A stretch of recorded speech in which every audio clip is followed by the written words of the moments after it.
The speed of mobile is astonishing.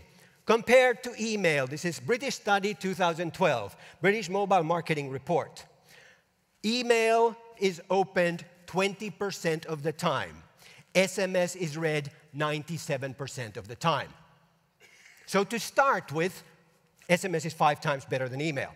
Then how fast is it? The average email that is read in 48 hours. The average SMS is read within 5 seconds. 5 seconds. Do the math. 34,000 times faster.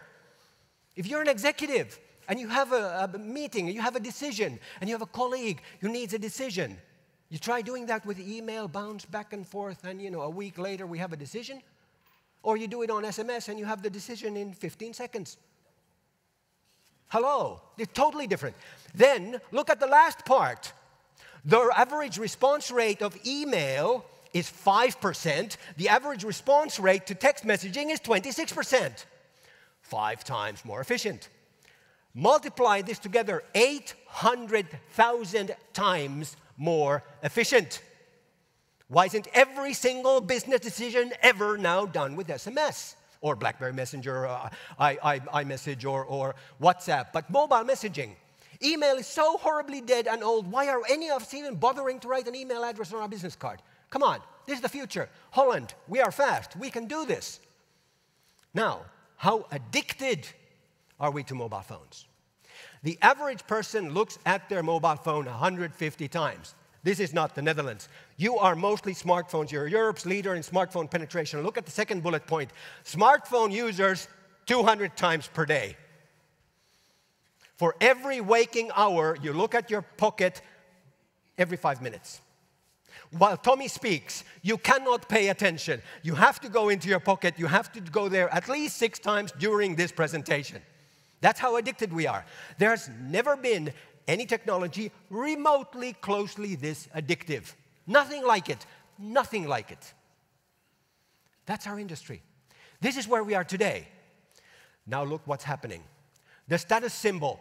It used to be that men were so proud, oh, I drive this wonderful BMW, or I have this cool Rolex watch, or I have these sexy clothes, women with their shoes, and so forth. For men, the number one thing they now consider represents their status is their mobile phone. Women aren't quite there yet. They've got other things. But young women, look at this, under 18-year-olds, 82% think that their phone is their primary status symbol. Any of you are single men in this room and you want to, compliment that young woman that you want to date, don't mention her shoes, mention her phone. She'll love you much more. Okay, a little bit of, romantic advice from a single guy who's never been married. Okay, living the James Bond lifestyle, what do I know? Let's talk about the consumers. So, the young people of today are the consumers of tomorrow.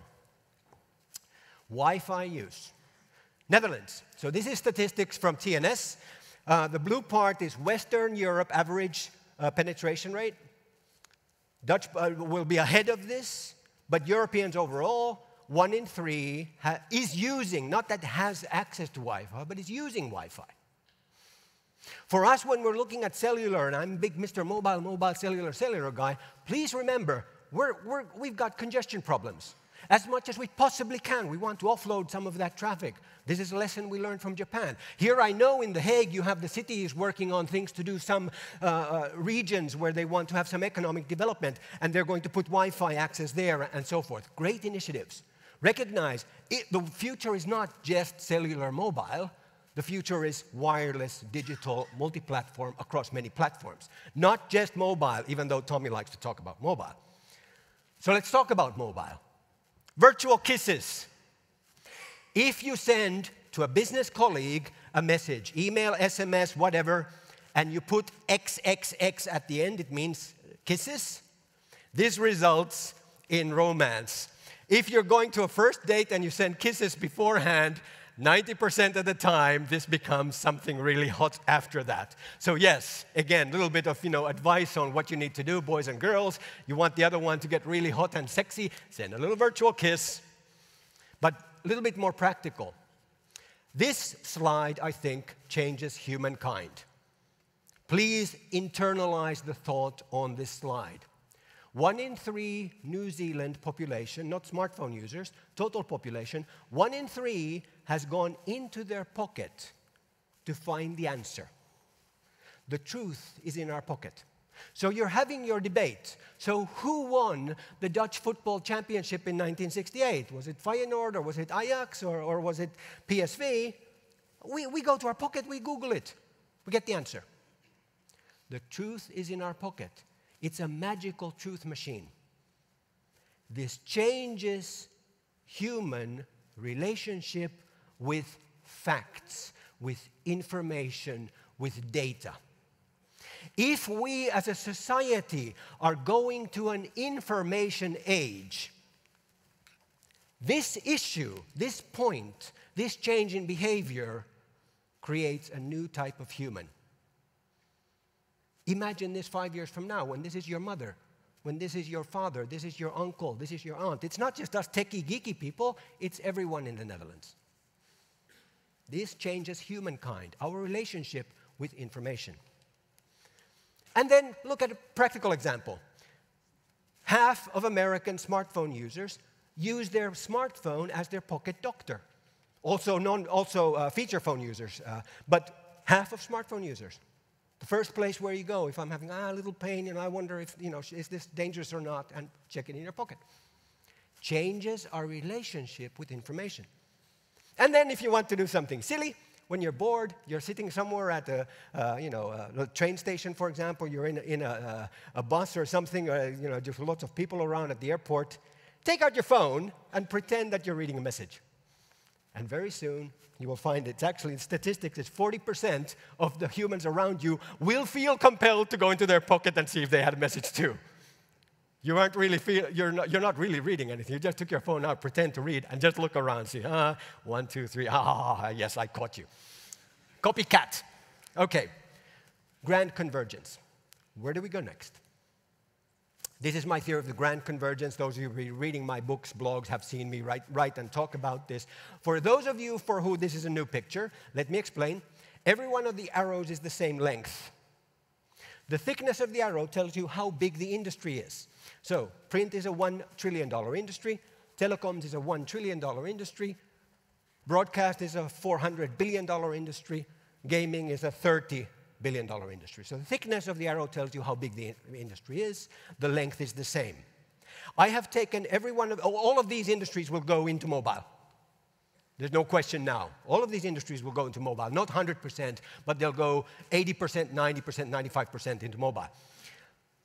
How much have they already moved? Don't take the picture of this, take the next one. This is the one you want. So this is the picture of, I've moved them into the circle, showing how much of the industry has already migrated into mobile.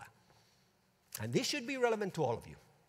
In your business, if you are in the broadcast industry, you're still early. You're trying to figure out how do we get into mobile. If you're in the gaming industry, social media, half of social media users are mobile. If you're in the music and gaming industry, a third of your business comes from mobile. Telecoms, obviously, we've gone almost all mobile. Cameras, look at here. 90% of all the cameras used today are Samsungs, Nokias, iPhones, etc. They're not Canons and Nikons anymore.